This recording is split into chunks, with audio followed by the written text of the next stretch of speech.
에스겔 18장 보겠습니다. 에스겔 18장에서는 참으로 참담한 일이 하나님 앞에 벌어집니다. 이미 유다는 바벨론의 속국이 되어버렸습니다. 그리고 일부 왕까지 붙잡혀서 바벨론의 포로로 끌려간 상태입니다. 그리고 남은 인원들은 지금 예루살렘과 이스라엘에 살고 있는 그 지경이죠. 지금 그러한 상태에 있는데도 이 이스라엘 백성들은 하나님 앞에 회개하기보다는 예레미야 선지자는 예루살렘에서 또 에스겔 선지자는 바벨론에서 하나님의 말씀을 선포하는데도 불구하고 하나님의 말씀을 듣지 않습니다. 지금 오늘 본문이 바로 그 내용 중에 한 내용입니다. 특별히 아버지의 죄악이 아들에게로도 전가된다는 것이죠. 이것은 출애굽기 20장 5절 말씀 보면은 나를 미워하는 자의 죄를 갚되 아버지로부터 아들에게로 3세대까지 이르게 하리거니와 라는 그 말씀을 토대로 해서 아버지가 죄를 범했으면 아들에게도 그 죄가 나타난다는 얘기죠. 다시 얘기해서 지금 자기들이 받고 있는 환난은 자기의 선대의 잘못 때문에 받는 것이지 자기들의 잘못이 아니라고 지금 얘기하는 것입니다. 그러니까 자기들의 죄를 아직 인정하지 않는 그 모습이죠. 참으로 강팍한 시대에 살고 있습니다.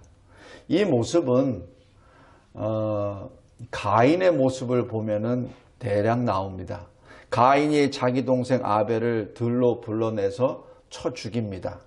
그리고 하나님께서 아벨이 어디 있느냐라고 말을 하니까 하나님 앞에 잘못했습니다라고 회개하기보다는 내가 아벨을 지키는 자입니까? 라고 오히려 하나님께 대듭니다. 하나님이 몰라서 지금 가인에게 그 묻는 것이 아니라 가인이 회개할 수 있도록 그 기회를 주셨는데도 불구하고 그 기회를 박차버립니다. 그랬을 때 하나님이 창세기 4장 7절에 이렇게 말씀하십니다. 네가 선을 행하면 어찌 낯을 들지 못하겠느냐. 선을 행하지 아니하면 죄가 문에 엎드려 있느니라. 죄가 너를 원하나 너는 죄를 다스릴지니라. 지금 하나님이 가인에게 주시는 생명의 말씀입니다. 그런데 이 말씀을 가인은 듣지 않죠. 그리고 여호와 앞을 떠나버립니다. 오늘 여기 이스라엘 백성들도 마찬가지입니다.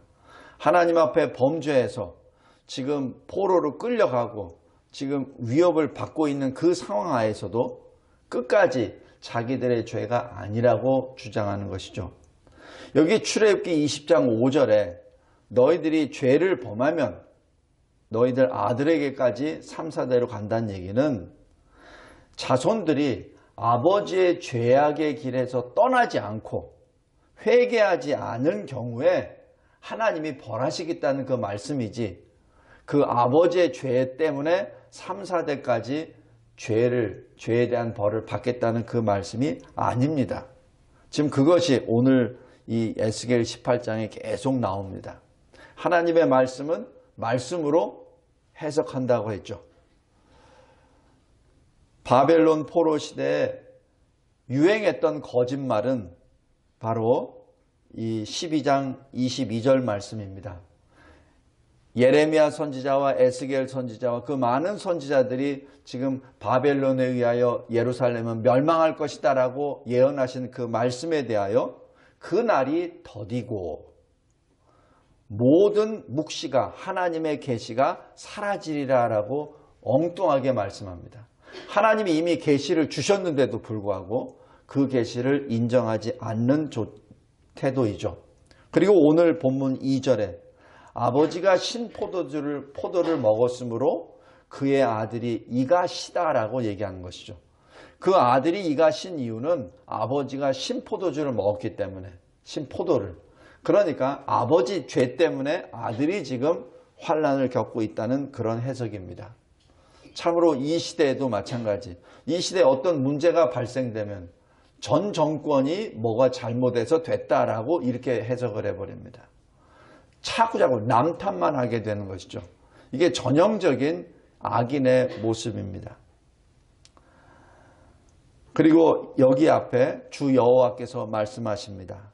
3절에 이스라엘 가운데 다시는 이 속담을 쓰지 못하게 되리라 라고 말씀하시며 하나님이 이 말씀은 거짓이다라고 선포하시는 것이죠. 예레미야 31장 29절 30절에도 이와 비슷한 말씀이 그대로 말씀합니다.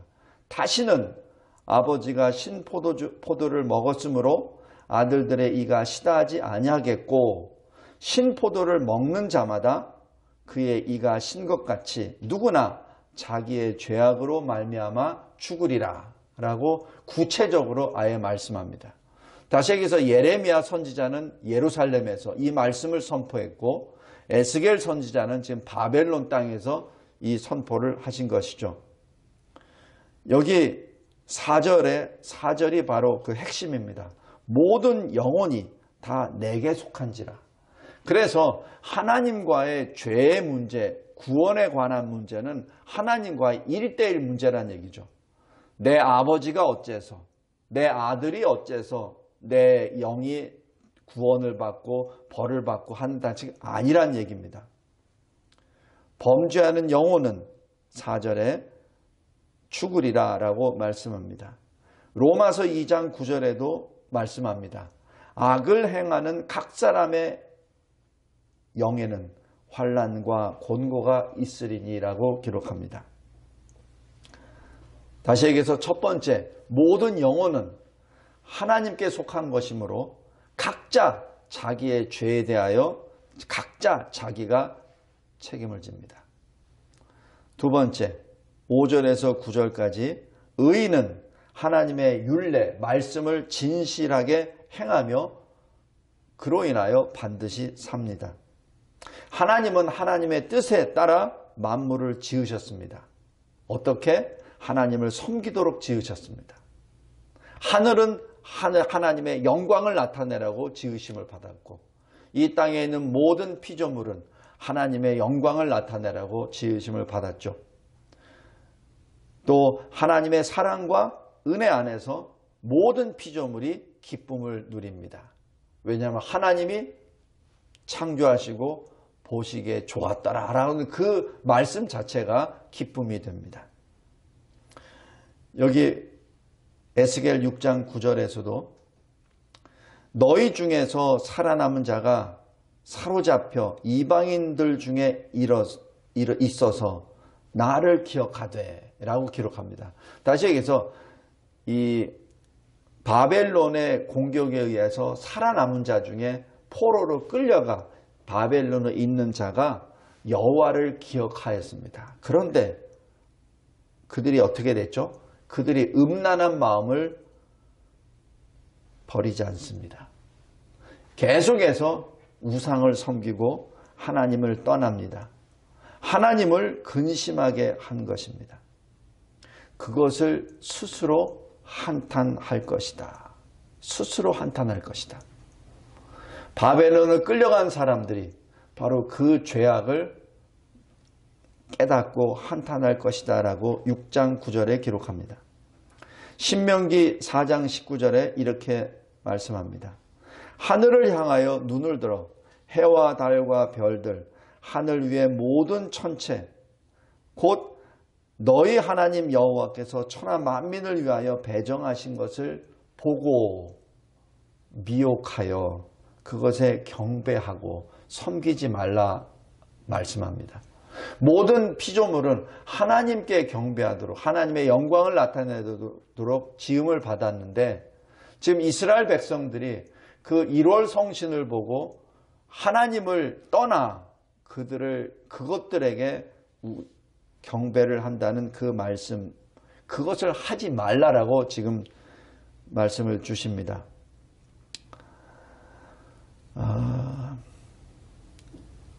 하나님의 말씀을 따르면, 하나님의 말씀대로 진실하게 행하면 그가 의인입니다. 바로 9절입니다. 성도 여러분, 우리는 믿음으로 구원을 받습니다. 근데 믿음의 열매는 뭐죠? 행함입니다. 그것이 바로 이 야고보서의 말씀입니다. 행함이 없는 믿음은 죽은 것이라고 하는 그 자체가, 왜냐하면 믿는다고는 했는데 열매가 없어요.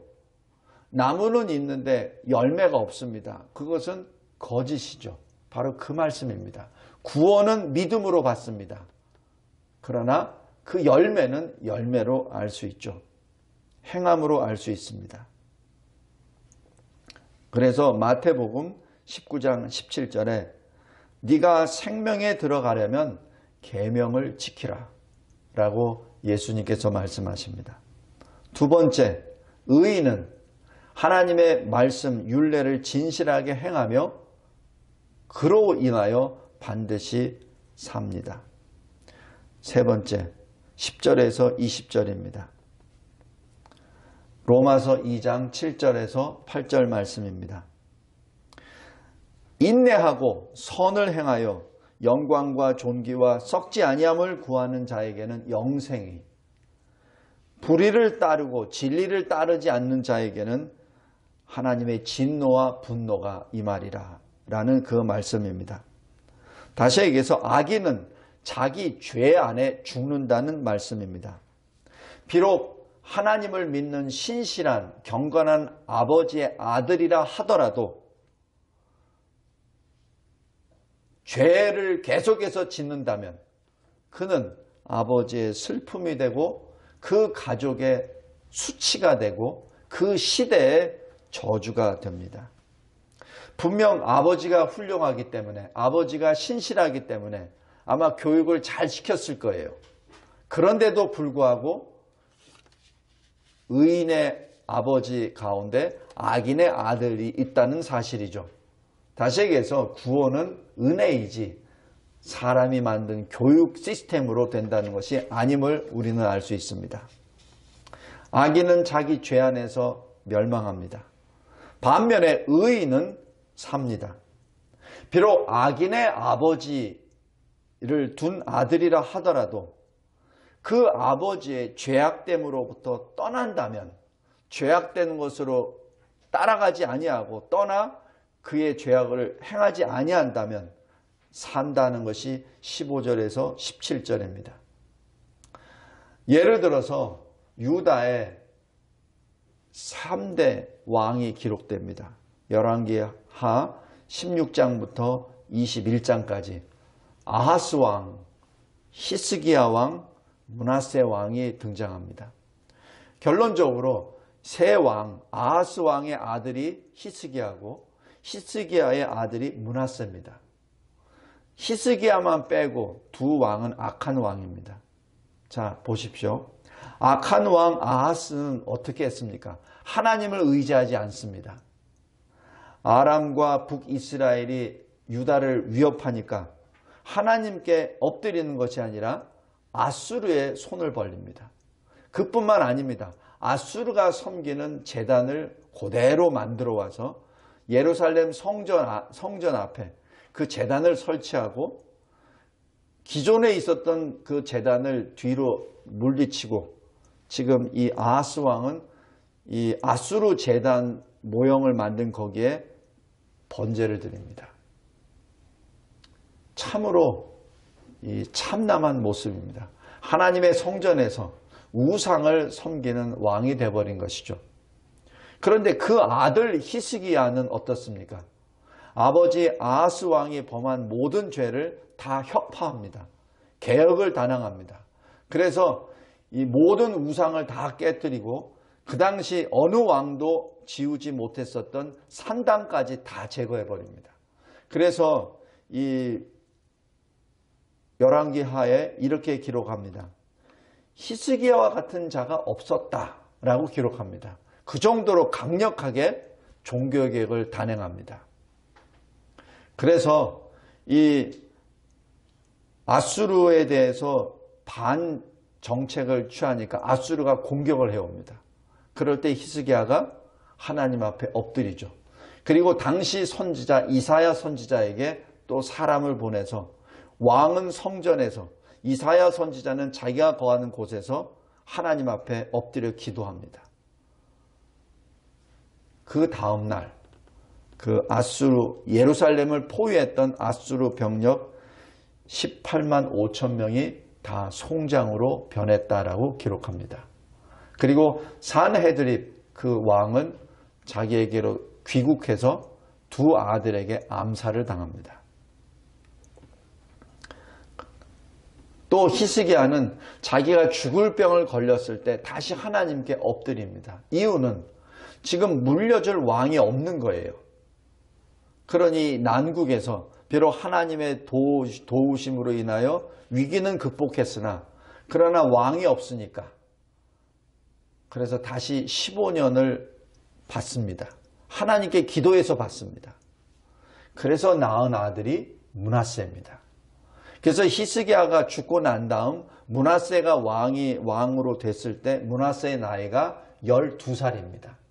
그러니까 지금 히스기야가 15년 연장된 그 생명 가운데 기도하며 낳은 아들이 므낫세예요.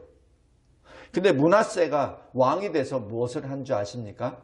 아버지 히스기야 왕이 단행했던 종교 계획을 다시 다 엎어버립니다. 다시 다 엎어버려요. 그리고 산당도 세우고 바알 제단도 세우고 아세라 목상도 세우고 과거 북이스라엘 아합 왕이 했던 것을 그대로 다 따라합니다.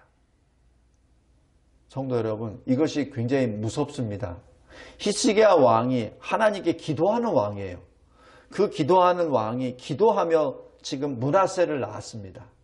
그러면 히스기야 왕이 므낫세를 어떻게 양육했겠습니까? 비록 여기 성경에는 기록되지 않았지만 상식선에서 봤을 때 아마 히스기야는 므낫세를 계속해서 기도로 말씀으로 양육했을 거예요. 그러나 므낫세는 정반대로 갑니다. 그래서 이 유다 왕 가운데 므낫세가 사실 제일 악한 왕으로 기록이 됩니다. 성도 여러분, 바로 이것이 아까 하나님께서 말씀하신 모든 영혼이 다 내게 속한지라라는 그 증거입니다. 각자 하나님과의 1:1 문제입니다. 내 아버지가 선하니까 나도 선하다? 아닙니다. 아버지가 악하니까? 아닙니다. 대표적인 예가 아하스, 히스기야, 므낫세입니다. 의인의 그러면 과거 의인이었었는데 그 의인의 공의도 악인의 악도 각각 자기에게로 돌아갑니다.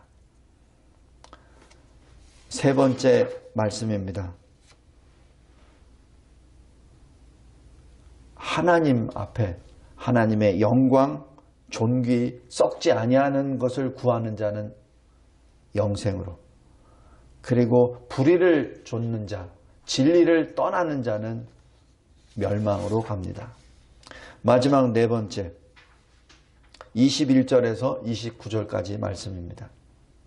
하나님은 변화된 삶에 따라 상을 주시거나 또는 벌을 주십니다. 회개한 죄인에 대하여는 위로와 격려를 주십니다. 21절, 27절, 28절입니다. 악인이 그가 행한 모든 죄에서 돌이켜 떠나 하나님의 모든 율례를 지키고 정의와 공의를 행하면 반드시 살고 죽지 아니할 것이니라. 그 영혼은 보존할 것이요 반드시 살고 죽지 아니하리라고 기록합니다. 여기에 대표적인 예가 바로 돌아온 탕자입니다. 누가복음 15장이죠. 간음한 아내입니다. 호세아 2장 7절입니다. 그리고 우리가 잘 알고 있는 다윗, 밧세바를 범하고 자기 신하 우리아를 죽게끔 했었던 다윗의 그 죄, 바로 그 모든 죄인들이 하나님 앞에 회개했을 때 마음이 변하고 인생이 바뀝니다. 하나님께 헌신합니다. 하나님의 모든 규례를 지킵니다. 하나님의 말씀과 뜻에 따라 살죠. 그래서 세상의 방법, 육신의 방법이 아니라 하나님의 방법으로 살고 죽지 않습니다. 하나님의 뜻이 무엇입니까? 오늘 23절입니다. 하나님이 말씀하십니다. 내가 어찌 악인이 죽는 것을 조금인들 기뻐하랴. 이것이 하나님의 뜻입니다. 악인이 돌이켜 그 길에서 떠나 사는 것을 어찌 기뻐하지 아니하겠느냐. 지금 하나님의 뜻은 모든 악인이 회개하고 하나님께로 돌아오는 겁니다. 그것이 하나님의 뜻입니다. 그런데 과거에는 의로웠다가 지금 현재 하나님 말씀을 떠난 자들은 어떻습니까? 공의를 떠나 죄악을 향하고, 그렇다면 바로 그 죄로 말미암아 그는 죽습니다. 대표적인 것이 요한일서 2장 19절이죠. 바로 배교자입니다. 처음은 예수를 믿는다고 왔어요. 그런데 예수를 떠나버립니다. 그들은 결코 그 죄악에서 벗어나지 못합니다. 또 어떤 자입니까? 나중 형편이 더 악해진 자입니다. 누가복음 11장 26절입니다. 처음 사랑을 떠나고 진리와 하나님의 길을 버려버리고 하나님의 일을 던져버리고 부정한 영이 그 마음을 주장하게 되죠. 그래서 나중 형편이 전보다 더 심해지게 됐다라고 기록합니다. 배교자의 끝은 어떻게 됩니까? 과거의 의인이었으니까 구원받을 만한 합니까? 결코 아닙니다. 그가 행한 공의로운 일은 하나도 기억함이 되지 아니하리니 그가 그 범한 허물과 그 지은 죄로 죽으리라. 바로 24절입니다. 성도 여러분, 우리가 종종 내가 과거에는 이랬어, 내가 과거에는 이랬어 라는 그 말을 하는 사람들 봅니다. 과거는 의미가 없습니다. 지금이 문제입니다. 지금 당신의 영적 현주소는 어디에 있느냐가 중요합니다. 갈라디아서 3장 3절 4절에 이렇게 말씀합니다. 어떻게 너희가 이같이 어리석으냐? 성령으로 시작하였다가 육체로 마치겠느냐라는 성령의 꾸짖음이 들어갑니다. 하나님의 뜻은 무엇입니까? 요한 2서 8절입니다. 너희는 스스로 삼가 우리가 일한 것을 잃지 말고 오직 온전한 상을 받으라 라는 그 말씀입니다. 다시 얘기해서 말씀으로 돌아가라는 얘기죠. 믿음으로 다시 돌아가라는 얘기입니다. 여기에 대하여 이스라엘 사람들이 말합니다. 하나님의 길이 공평하지 않다라고 주장합니다. 원망합니다. 25절에. 그러나 잠언 19장 3절에 사람은 미련함으로 자기 길을 굽게 하고 여호와를 원망하느니라 라고 기록합니다. 우리가 어떤 일을 당했을 때 하나님을 원망을 종종 합니다. 무엇이 있으면 하나님 왜 저만 가지고, 하나님 제가 뭘 어떻게 잘못했다고 라고 원망만 합니다. 이스라엘 백성들이 출애굽의 놀라운 하나님의 역사를 체험하고도 막상 앞에 홍해가 가려지니까 하나님을 원망하고 모세를 죽이려고 하죠. 똑같습니다. 우리도 마찬가지입니다. 우리가 이스라엘 백성들하고 특별히 다른 거 없어요. 우리에게도 마찬가지. 어떤 환란이 딱 닥쳐오면 왜 하나님이 나에게 이렇게 원망을 먼저 시작해버리곤 합니다. 이럴 때 하나님이 말씀하시죠. 너는 잠잠하라. 하나님의 행하시는 것을 보라. 라고 하며 모세에게 지팡이를 들어 홍해를 가르도록 하십니다. 하나님의 길은 항상 공평하십니다. 그러나 우리가 그렇지 못합니다. 지금 그것을 지금 여기 이스라엘 백성들은 오히려 거꾸로 하나님께 지금 화살을 돌리고 있죠. 결론을 맺겠습니다. 30절에서 32절입니다. 결론은 회개입니다. 왜 회개를 해야 됩니까? 30절에 하나님은 각자의 행위대로 심판하시기 때문에 회개해야 합니다. 그것이 회개의 이유입니다. 각자 자기가 행한 일을 하나님이 보고 심판하시기에 회개해야 됩니다. 회개 방법은 무엇입니까? 31절입니다. 마음과 영이 새롭게 변화되어 진정한 회개를 하는 것이죠. 그런데 마음과 영이 새롭게 어떻게 됩니까? 그것은 하나님의 역사입니다. 그래서 우리가 기도해야 됩니다. 우리 스스로 내 마음, 내 심장, 내 영을 새롭게 할 수 없어요. 우리는 그러한 능력이 가지고 있지 않습니다. 새 마음과 새 영을 하나님이 주셔야, 내가 새 마음과 새 영을 받아야만 가능합니다. 그래서 회개는 위로부터의 태어남입니다. 나로부터의 태어남이 아니에요. 위로부터의 다시 태어남이 회개입니다. 그것이 거듭남으로 이어집니다. 그래서 우리는 늘 기도해야 합니다.